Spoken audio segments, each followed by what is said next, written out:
Welcome to Living Well with MS. This podcast comes to you from Overcoming MS, the world's leading multiple sclerosis healthy lifestyle charity, which helps people live a full and healthy life through the Overcoming MS program.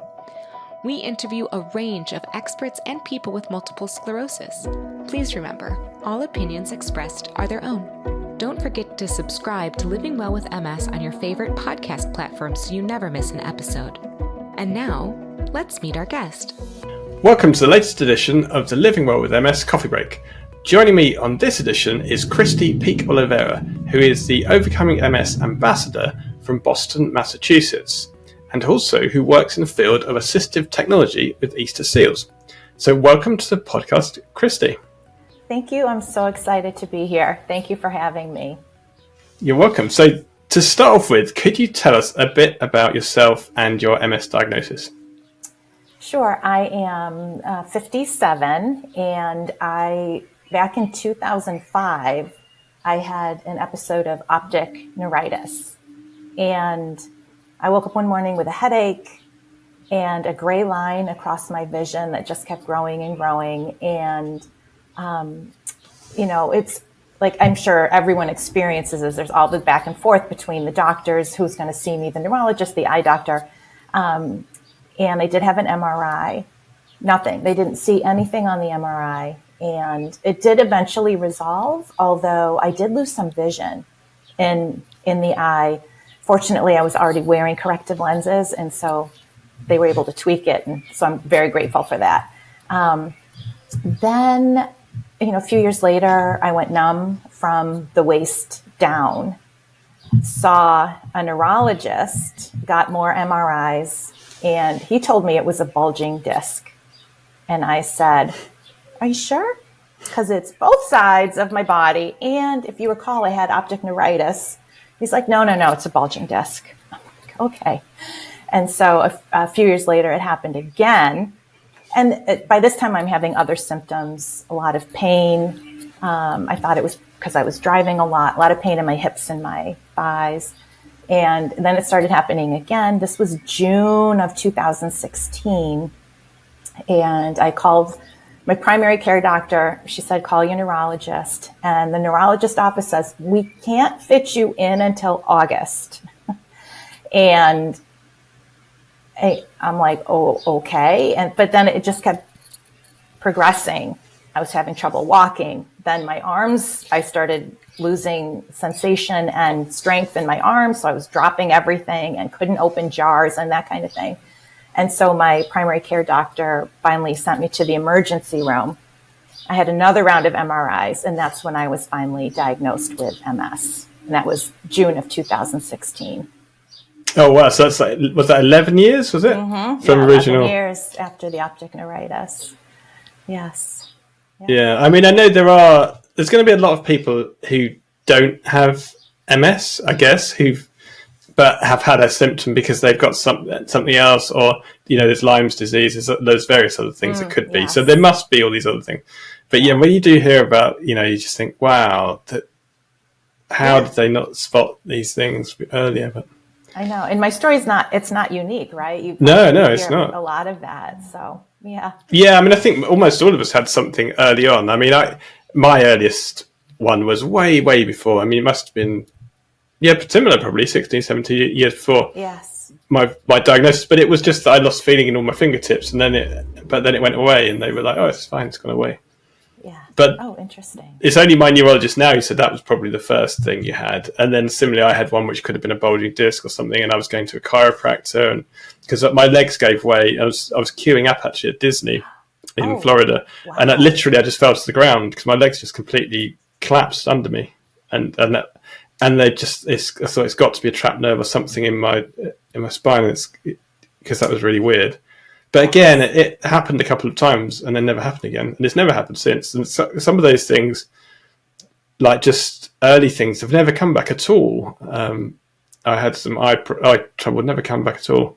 Yes. But it's funny, the later things now, like sort of balance and walking problems, seem to be sort of sticking around. But those early ones just completely went. absolutely, literally haven't had any of those symptoms at all. It's fascinating. It's really fascinating. Everyone's story is so different. Yeah, but there's obviously some things can completely fix themselves. And then obviously they say that there's various like YouTube things I've seen where they say like they do this pool of water thing, and the sort of as your reserve gets lower, then things get harder and harder to fix further when you go. Yeah, that's a great analogy. Yeah. So how did you come across overcoming MS then? Because it's less popular, I think, in the United States than UK and Australia, certainly. So it just happened that a friend of my husband's is very into nutrition. And so when he heard about my diagnosis, he said to my husband, you should have her look into diet. There's a lot of discussion right now about diet and MS. And he told us about the Walls diet. So I started looking into that, reading about nutrition and MS. Tried Walls first. It didn't agree with my stomach. I was not a good fit for me. So I started doing some other research, found Overcoming MS. And at this point, we're kind of well into the summer. And lo and behold, guess who's coming to Boston for a one-day seminar? Dr. Jelinek. He was in Boston that October. I think it was October. And so I went. My husband came with me. We went to the one-day seminar. He spoke. Linda Bloom spoke. There were other speakers. And it was so inspiring. And they were talking about real science. Like there was science there to back up what they were saying, which was so exciting and inspiring and all of that. So I'm so incredibly grateful that it just happened to be that fall that they were in Boston, and I've been following it ever since. And you're the ambassador for the Boston Circle. Yes. So tell us a bit about that. What do you get up to at the Boston Circle?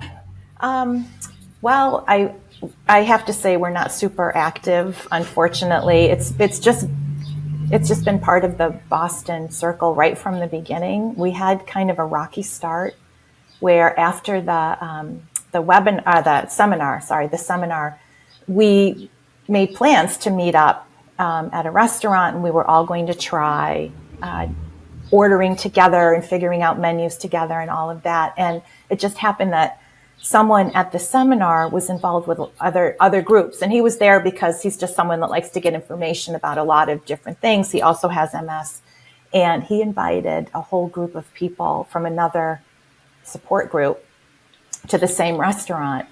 And so there were some of us trying to manage ordering things with no cheese and all of that. And then this other table where they're like, can I have eggplant parm? Can I have chicken parm? And it was kind of a strange beginning. And I do think it unsettled things a little, but then, we did meet, we would usually meet at restaurants and try different restaurants. And then, I was an ambassador at the time. We went through a couple of different ambassadors. And then during the pandemic, you're just looking for connection. I just was looking for connection, wanted to reach back out to OMS, and I did. And I said, you know what? I'm happy, because at that point we didn't have an ambassador in the Boston area. So I said, I'll do it. And so we met remotely a few times during the pandemic. And at this point now, there's a couple of people that are more active now. So we have met in person. We have met for lunch. We actually had a great session where Vicki, the ambassador from Connecticut. I know her, yeah. Yeah, she's wonderful. She's wonderful. And we joined their group for a session over Zoom, which was really nice. And now we're working towards a summer outing where we can come all together and get together in person. And you know what? If I have one active person, I'll meet. We'll have a circle. So yeah. I'm kind of going from there, hopefully we'll have more. We're up to 40 members. It's just not as active as I would like. But even if you meet virtually, I mean, most of the stuff we do with my circle, it's mostly just done over the internet. Yes. Because it's a big area that we cover, and so we don't meet up that often. It's getting better now. We were similar, that it's really got going in the pandemic, and then now we're starting to meet up more and more. But we probably don't meet up. It's not even monthly, really, every 6 weeks or something. Yeah. So we're going to try and do more, because I think and then we just try and do them in different places so that different people can come to different ones and do different things as well. Because some people are more active than others. Some people are really, really active, and then other people are wheelchair bound. And so we try and sort of mix up what we're doing as well, and do all sorts of different things. I think pizza making coming up is one of them, which would be good. Oh, that's fantastic! I love that. That's good. Because you can have pizza without cheese, which is a difference. Absolutely. We've got a restaurant that we will do takeout from, and their crust is delicious and it's OMS friendly. And I make the cashew Parmesan cheese, put that on the top. Delicious.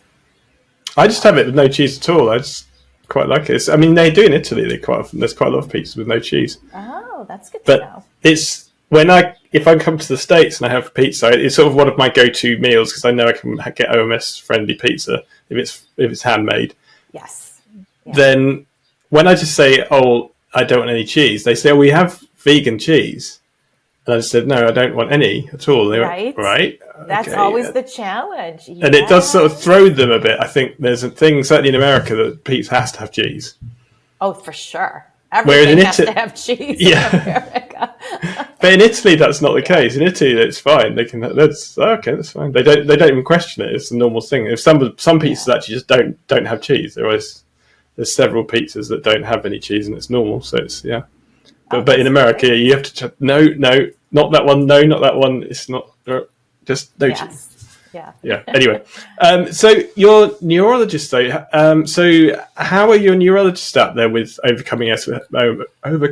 Have they heard of it? Are they on board with it? Oh, so that's a good question. So I actually, again, very fortunate. I'm treated at the Brigham and Women's Hospital right in Boston, and they have a specialized MS center. And actually, it's Mass General Brigham now. They merged with another hospital. And my neurologist is wonderful. He's been wonderful right from the beginning. But that first time I met him, I am on medication. And I said, "What else can I do? I've heard about diets and lifestyle." And he said, no. He was a little dismissive. And I was like, okay. But again, this was 2016. Oh, but he was open. He's always been open. And they're actually doing a lot of research in this center on gut biomes and their impact on MS. So I'm probably more open than maybe a neurologist in a different part of the country.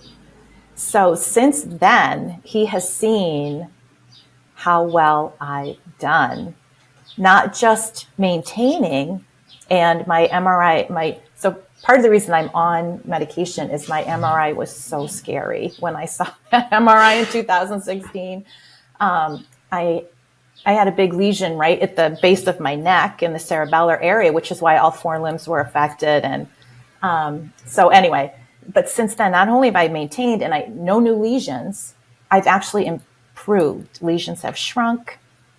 I've gone from really struggling with heat sensitivity and foot drop and pain to not having those things. You do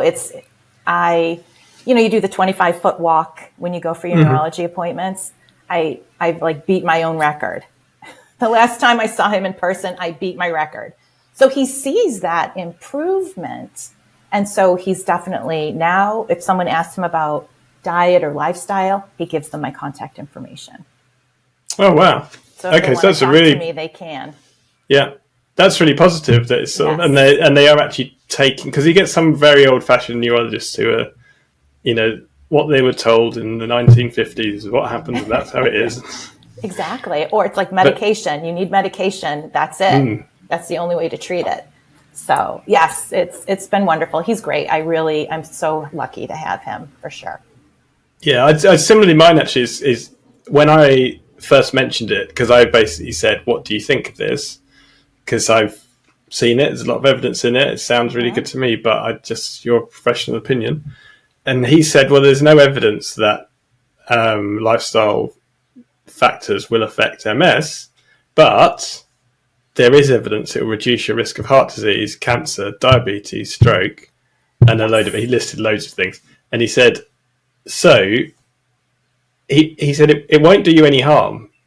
So there's no risk of what you're doing, and you'll lower your risk of getting all those other things, and it might help MS. So he said the worst case scenario is you're less likely to get one of these other things, and you really don't want to get heart disease or cancer or something else when you've also got MS. So very true.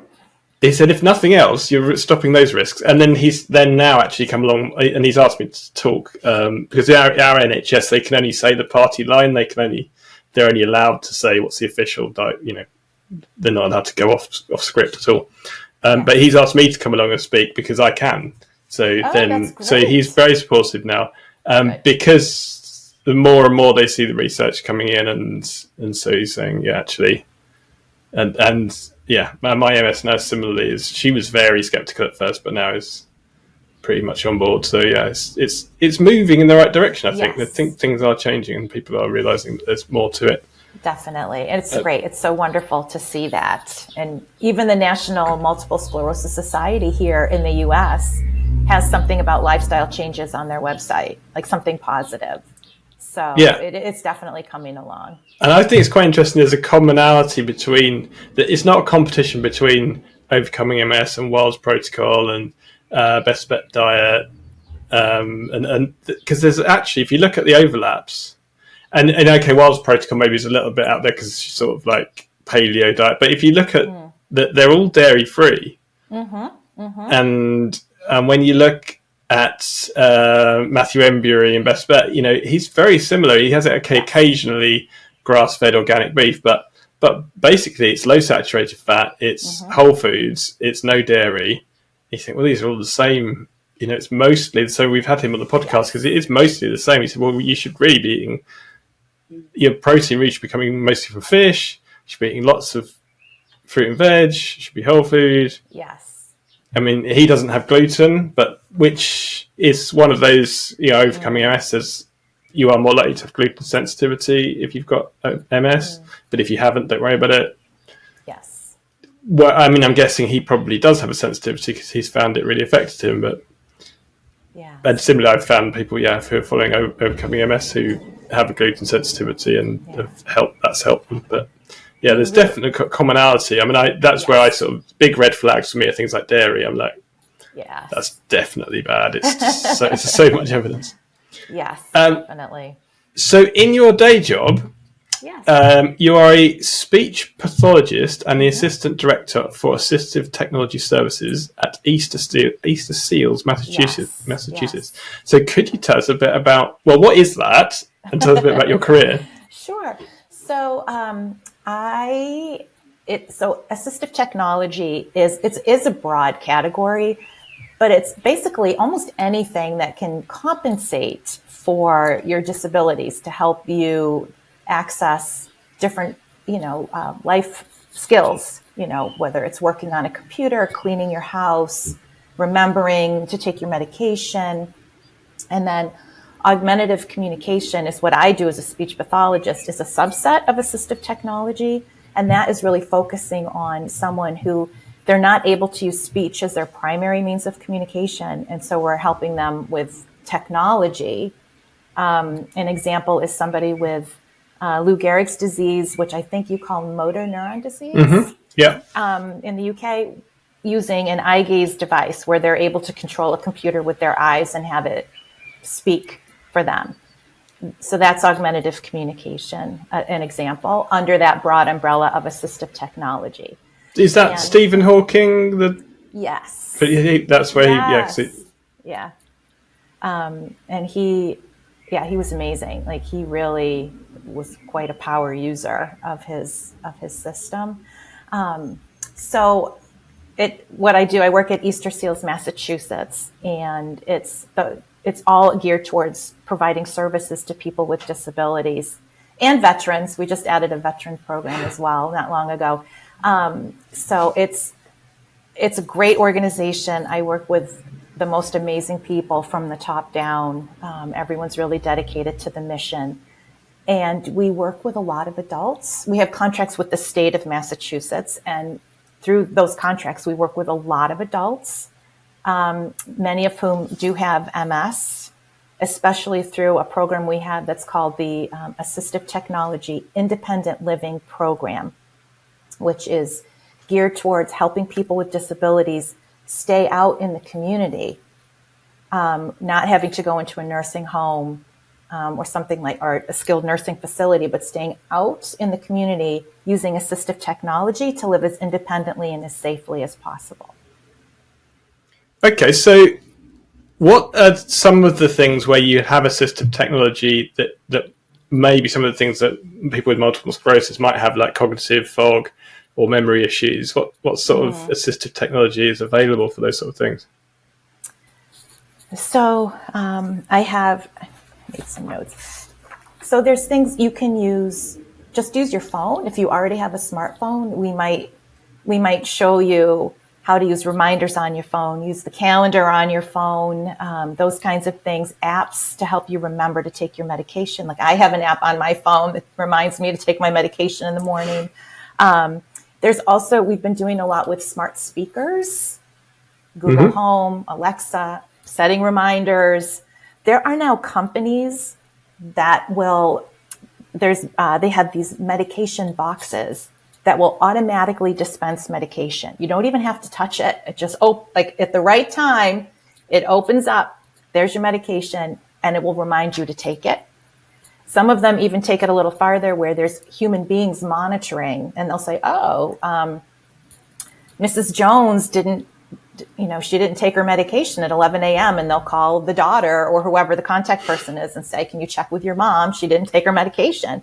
So there's those things in place to help people live more independently. There are, for environmental controls, doing a lot, again, with smart speakers. If you've got someone that spends a lot of time in bed or in their wheelchair, maybe it's hard for them to get to the door to open the door. So just using regular commercially available technology like the Ring doorbell. You can see who's at the door. You can open the door without having to actually physically go to the door. So things like that can help people. Lights on and off through these smart speakers. It's amazing. The old environmental control systems were so cumbersome, it's so expensive, and they broke down constantly. So the smart speaker technology has really improved our ability to help people and help them be more independent with it. Yeah, it's amazing how fast things have moved, isn't it? It's because we've got in our house, we have like Alexa devices. Sorry, I was just looking around then to check I wasn't near one. Right, activator. But for lights on and off and things like that, because actually our main living room, the light switches we redid it as well, and stupidly we put the light switches by the door where you come into the house, which makes sense. But of course, when we go to bed at night, that means that they're at the other end of the room, so you're then having to walk across the room in complete darkness. But because they're all now smart speaker controlled, we just tell Alexa to turn the lights off, and it's just and it does it, and just so many easy things like that. And like you say, reminders and just like so much stuff now. I have like robot lawnmower. Well, I was just going to say, for some people who are physically really involved, we might give them a Roomba so they can independently, vacuum their floors. Or someone with visual, like sometimes people with OMS do have significant visual impairments. So is there a software program that we can give them that will read their computer screen to them? Or if they're physically having trouble accessing the computer, can they use their voice, speak to text technology to send emails, open websites, things like that? So, yeah. And what about fine motor control as well? Does it get to that level? Oh, definitely. So part of my role is I manage this assistive technology independent living program. So I get to talk to all the clients, and it's nice. It's not just communication, it's all these other things as well. And there's definitely people with MS that I speak to, and, fine motor, maybe you're having trouble with cooking. You want to be more independent in the kitchen. There's these things, we have them here. I don't know about the UK. They're called the June oven. And you put your dish in, and it just automatically knows what to do, how to cook it. It recognizes the food. And so that saves you a lot of fine motor in terms of having to prepare your meal, do any chopping, even you may have to press some buttons on the oven, but it's minimal. Or accessing the keyboard. Like I said, if you're having fine motor control with the keyboard, can we have you use your voice to control your computer? And then we do a lot with automatic jar openers, one-handed jar openers, cutting boards with the knife attached, so it makes it easier to chop, pencil grips, all kinds of things to help address fine motor issues. Wow, you really are. You've so everything you're aware of, because every device for everything. That's amazing. Yeah.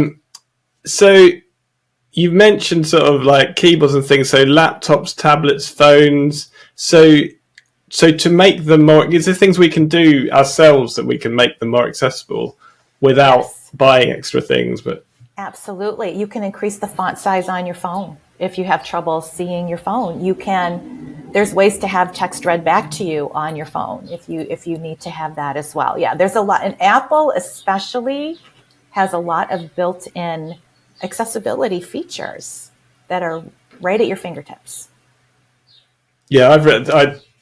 They did go through with me about, because I had eye issues. So that was the thing actually got my MS diagnosis was eye, because the optician said it's nothing to do with your eyes. You need to go and see a neurologist. But he did also say, because I'd never needed glasses in my life, I always had amazing eyesight. Oh. But he said, but next time you come in, you'll need glasses, because you're not going to get into your 50s, because I'm 52 now. And he said, you're not going to get into your 50s and not need reading glasses. I was like, no, it's ridiculous. I've never needed glasses. And he said, you'll be back. And he was right. So actually, it's just an age thing, unfortunately. But yes, I need a bigger screen, actually. So, because the problem is the screen's too small. One of these bigger phones is what I need now, so I can get the fonts big enough to read without my glasses on all the time. Yes. But, still useful. So there's another thing, we're connected with this, that I understand you're going to Peru soon to bring assistive technology to orphan children with disabilities. So firstly, tell us about, I'm amazingly jealous. I've been to Peru quite a long time ago, and it is an absolutely fantastic country if anyone's considering it. So how did it come about? Tell us a bit more about it. So what does this involve? So I owe it all to OMS. I do, because when I got my diagnosis and then I started doing OMS, I'd always been interested in yoga. I do take a dance class. Oh, actually, I don't know, maybe we'll get to this in a bit, but my tap class, that's another way that I've really seen improvement. Whereas before I would have to, I couldn't make it through the whole class. I would have to stop and rest. Now I make it all the way through. It's amazing how I've seen the improvement over the years. So I'm sorry, I digressed a little. So I'd always wanted to try yoga. And when I was diagnosed, I said, this is it. I learned about overcoming MS and exercise. I'm like, I'm going to do it. So I did. I started going to yoga. And so I met this amazing teacher, and she leads these trips, excursions all over the world. She goes, I went a couple of years ago, I went with her to Sedona, Arizona on a hiking and meditation retreat. She goes to the Bahamas, Costa Rica. She goes to the Galapagos. She goes to Peru. And so she goes to Peru, to the same area, once or twice a year. And she's made a connection with this school. And some of the kids are day students. Some of the kids are residential. There's many children with disabilities. Culturally, still, this part of Peru, having a child with a disability can be seen as, it's not something that is desirable. So there are some kids who've been abandoned and left, at least if they're at the school and they're being cared for that way. This person also, she has a son on the spectrum on the autism spectrum who has an iPad with a communication app. And so there's lots of kids in this school who are not able to communicate. So she got this idea. It's called Project Give a Voice. And so I'm going with her in September for 2 weeks to bring augmentative communication to the students who are not able to speak. And I'm really excited about it. She's excited about it. So yeah, it's because of OMS. Because if it wasn't for OMS, I might not ever have tried yoga and ended up with her. And of course, being on OMS gives me the confidence to know that I'm going to physically be able to participate in this trip. Yeah. And do you speak Spanish? No. So you're going to have another you've got a double jump from, to go. I know. I took French in high school. But I did the Babbel app. So I've been trying to learn Spanish. And are they Spanish speaking? Because there's Quechua as well, isn't there? So. Yeah. Although she said the teachers speak English, so I won't be completely lost without being fluent in Spanish. And so you mentioned the tap dancing. Now I'm a terrible dancer. So many years before having MS, when we were getting married, my wife said she wanted to do a proper first dance. And so we should do salsa lessons. So we went to a salsa lesson, and I lasted one lesson, and I just found it. I literally had 2 left feet, and I couldn't do it at all. And I just said, I can't do this. It's just terrible. So we did the really basic sort of, parade around first dance without the, she really was hoping for something quite spectacular. But that didn't happen, unfortunately. But tap dance. So I'm impressed that you could tap dance anyway. So tap dancing with MS though. So initially, did you find you couldn't do it anymore, or what happened with tap dancing? So when I was diagnosed, I really couldn't dance because I could barely move my feet. But as I improved, and I think you have to find something that motivates you. I have a lot of people that ask me, how do you do it? How do you give up cheese? How do you give up this, that, and the other thing?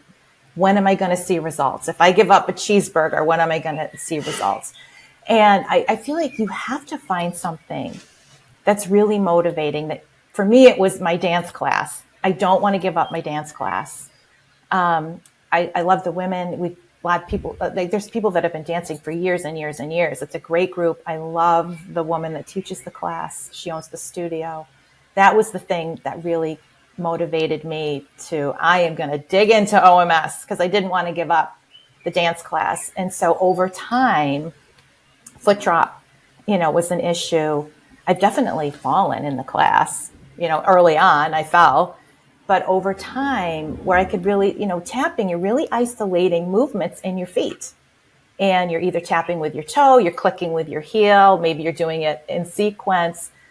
I've definitely noticed over time, especially my right foot, my right side's more affected.